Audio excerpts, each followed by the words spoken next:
بسم اللہ الرحمن الرحیم۔ چینل میں آنے والے سب دوستوں کو خوش آمدید۔ سب دوستوں سے درخواست ہے کہ ایک بار درود پاک پڑھ لیں، چینل کو سبسکرائب لازمی کر دیں۔ اس نے پھولی سانسوں کے ساتھ بامشکل اپنے وجود کو گھسیٹتے ہوئے کمرے میں کرسی پر گرایا۔ واش روم سے کمرے تک کا فاصلہ اسے تکلیف دہ لگنے لگا۔ چلتی سانسوں کا شور کچھ کم ہوا تو ارد گرد کھیلتے پوتے پوتیوں کی آوازیں کانوں سے ٹکرائیں۔ اس عمر میں یہ آوازیں اس کے لیے کسی حوصلہ دینے سے کم نہ تھیں۔ ان آوازوں کو سننے کے لیے اس نے ایک طویل عرصہ انتظار کیا تھا، جو اس کے ماتھے کی جھریوں سے صاف نظر آ رہا تھا۔ آج سال بعد میں پہلی مرتبہ ایسا ہوا تھا کہ اس کے شوہر کے فوت ہونے کے بعد سارے بچے اپنے بچوں کے ساتھ جمع تھے۔ بھائی عاصم، میری اور تمہاری بابی کی ایسی جاب ہے، ہم صبح کو نکلتے ہیں، شام کو گھر واپس آتے ہیں۔ اتنا وقت اماں کو گھر میں کون سنبھالے گا؟ میری طرف سے تو معذرت ہی سمجھو۔ ساتھ والے کمرے سے بڑے بیٹے کی آنے والی آواز نے اسے پریشان کر دیا، تو سب اس کے لیے جمع ہوئے تھے کہ فیصلہ کریں کہ والدہ کو کون رکھے گا اور والدہ کو کون سنبھالے گا۔ فیصل بھائی، آپ تو جانتے ہیں میں تو رہتا ہی سسرال میں ہوں، وہ تو مجھے بڑی مشکل سے برداشت کرتے ہیں، والدہ کو کیسے برداشت کریں گے؟ بڑے بھائی کو ہاتھ جھاڑتے دیکھ کر درمیانہ بیٹا بھی ایک طرف کو ہو لیا۔ دیکھا، اسی لیے تو میں تمہیں گھر دمادی سے منع کرتا تھا، اگر اپنا کماتے تو آج مرضی کر سکتے۔ درمیان والے کی بات سن کر بڑے نے اس کو جھاڑنا چاہا۔ تو بھائی، آپ تو اپنا کماتے ہو، آپ کر لینا اپنی مرضی۔ درمیانے نے لحاظ رکھے بغیر آئینہ دکھایا۔ جیسے جیسے بحث بڑھتی گئی، لہجوں کی تلخی میں بھی اضافہ ہوتا گیا۔ چند لمحے بعد بھائیوں کا آپس میں لحاظ بھی ختم ہو گیا۔ اس سے پہلے کہ معاملہ مزید بگڑتا، چھوٹا بیٹا بولا، آپ سب بے فکر رہیں، میں اپنے گھر میں اماں کو رکھوں گا، پھر ابا کا گھر بیچ دیں گے اور رقم تینوں میں برابر تقسیم ہوگی۔ درمیانے بیٹے نے موقع پر بات کٹ ڈالی۔ برآمدے میں بیٹھے دسمبر کے مہینہ میں بھی ایسے پسینے آنے لگے کہ بوڑھا وجود چند لمحوں میں مزید بوڑھا ہو گیا۔ اسے ایسا لگا کہ وہ اپنے باپ کے ساتھ اسے بھی دفنا آئے تھے۔ کیا کہا؟ آپ رکھیں گے اماں کو؟ خود تو صبح کو آفس چلے جائیں گے اور شام کو لوٹیں گے۔ چھوٹی بہو نے کہا کہ اماں کو گھر میں کون سنبھالے گا، کون پکائے گا ان کا پرہیزی کھانا اور کون کھلائے گا ان کو دوائیاں؟ ثواب کمانا ہے تو اپنے سر پر کمائیے۔ کمرے میں چند لمحے خاموشی رہی، پھر چھوٹی بہو اپنی نند کو مخاطب کرتے ہوئے بولی، فاطمہ، اماں تم سے ویسے بھی بہت منحوس ہیں، اگر اپنے ساتھ تم اماں کو رکھ لو تو یہ شاید تمہارے لیے ٹھیک رہے گا، وہ تمہارے بچے بھی سنبھال لیا کریں گی۔ بھابی، اس سے اچھا خیال تو آپ کے دماغ میں آ ہی نہیں سکتا تھا۔ اماں تو بچے سنبھال لیں گی، لیکن میری ساس کو کون سنبھالے گا؟ بلائی منزل میں رہتی ہیں، دن بھر آتے جاتے لوگوں کو گھورتی ہیں، اماں کو دیکھ کر میری جان کھا جائیں گی۔ محسن، انہیں تو آپ جانتی ہی ہیں، کیا کہیں گے کہ تم میری والدہ کو اپنے ساتھ تو رکھ نہیں سکی، تم اپنی والدہ کو کس منہ سے میرے گھر لائی ہو؟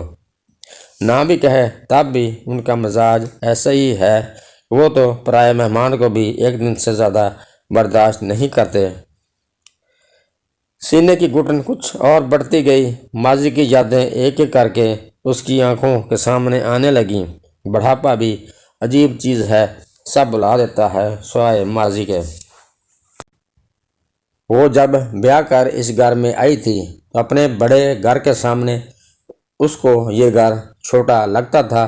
وہ ذرا ذرا سی بات پر ضد کرنے والی، بات بات پر ناک چڑھانے والی نے کس خوش دلی سے اپنے میاں کے چھوٹے سے گھر میں اپنے آپ کو ایڈجسٹ کیا تھا۔ یہ بات اس کے والدین کے لیے بھی حیرت انگیز تھی۔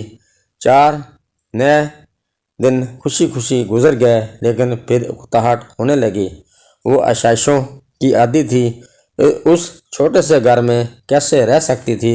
وہ سوچتی تھی کہ اپنے باپ سے کہے گی اسے اچھا گھر لے دے، لیکن یہ سوچ کر خاموش ہو جاتی اس کے شوہر عزت پر سوال اٹھے گا۔ پہلی اولاد جب پیدا ہوئی تو خود کو بھول بھال گئی، اس کے لیے سب کچھ وہی تھا۔ شوہر خوددار تھا لیکن احساس چھو کر بھی نہ گزرا تھا۔ اولاد کی خوشی میں وہ یہ عیب بھی برداشت کر گئی۔ دن مہینے سال پر لگا کر اڑ گئے۔ 3 بیٹے اور 1 بیٹی اس کی کل کائنات تھے۔ ان تینوں میں گم تھی کہ ایک یتیم رشتہ دار بچی نے اس کی ممتا کو جگا دیا۔ اس نے اس کی پرورش بھی اپنے بچوں کی طرح کی۔ وہ چھوٹی سی بچی اس کے بچوں میں کھیل کود کر کب بڑی ہوگی اسے اندازہ ہی نہ ہوا۔ چھوٹی پھپھو آئی ہے، اس کے پوتے نے اطلاع دی۔ ایک امیر نے سر اٹھایا لیکن نا امیدی نے آنکھیں دکھائیں۔ جب اپنی اولاد نہ رکھ سکی تو وہ کیوں رکھے گی؟ ندیم کے ساتھ آئی ہوگی، اس نے سوچا ہوگا، اس لیے آئی ہوگی کہ ابا چلے گئے، شاید اسے بھی اس کی وراثت سے کچھ مل جائے۔ یہ خود تو ایسی چلاک نہیں، ضرور میاں نے اسے پٹی پڑھائی ہوگی۔ کانفرنس روم میں خود بدھ ہونے لگی۔ اماں آپ یہاں کیوں بیٹھی ہیں؟ اماں آپ یہاں کیوں بیٹھی ہیں؟ طبیعت تو ٹھیک ہے نا؟ وہ لپک کر اماں تک آئی۔ پورے 1 گھنٹے میں پہلی بار کسی نے محسوس کیا تھا میں اور ندیم آئے ہیں آپ کو لینے۔ آپ یہاں کیسے رہیں گی؟ میرے ساتھ چلیے نا، مجھے آپ بہت یاد آتی ہیں۔ یہاں بھی تو آپ اکیلی ہیں، وہاں میرے ساتھ رہیے گا۔ وہ لپک کر بولی۔ وہ جب اپنے گھر کو الوداع کہہ رہی تھی تب اس نے دیکھا وہ جو اس کے بڑھاپے کی سمانے راحت تھی وہ اس کی پرائی اولاد تھی۔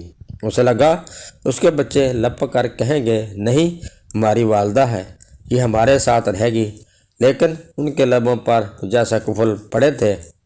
آج وہ چیخ چیخ کر سب کو بتانا چاہتی تھی کہ بڑھاپے میں سکون سوچ کر اولاد کو پالنے والے کس قدر بے وقوف لوگ ہوتے ہیں۔ بے اولادوں پر یہ سوچ کر کوئی کفن دفن دینے والا نہ ہوگا، کوئی سنبھالنے والا نہ ہوگا، کس قدر خیالی میں جیتے ہیں۔ بے اولادوں کو لاوارث سمجھنے والوں پر زندگی کیسے ہنستی ہے، انہیں ادراک تک نہیں ہوتا۔ خون کے رشتے انسانیت کے رشتوں سے بڑے نہیں ہوتے۔ میری اماں نہیں رہی لیکن جب تک وہ تھیں میں نے اور آمنہ نے ان کی بہت خدمت کی، اور یہ لحاظ صرف ظرف والا ہی کر سکتا ہے جس میں احساس زندہ ہے، انسانیت باقی ہے، وہ کسی کو بھی اپنا بنا سکتا ہے۔ اور یہ سب آمنہ نے مجھے سکھایا، اور آمنہ کو یہ لے پالک بیٹی کا میاں تھا، اس کو لگا اولاد جو اس نے جوانی میں پالی تھی اس کے بڑھاپے میں آ کر سکھایا تھا کہ اولاد کیسے پالی جاتی ہے۔ گاڑی میں سوار ہوتے وقت آمنہ نے اپنی بہن کے کسی سوال میں کہا کوئی پوچھے تو کہہ دینا کہ اماں کو اس کی بیٹی نے اپنے ساتھ رکھ لیا ہے، جسے اماں نے اس وقت اپنے ساتھ رکھا تھا جب کسی نے اس کو ساتھ نہ رکھا تھا۔ ہمیں امید ہے دوستو کہ ہماری آج کی ویڈیو آپ کو بہت زیادہ پسند آئے گی۔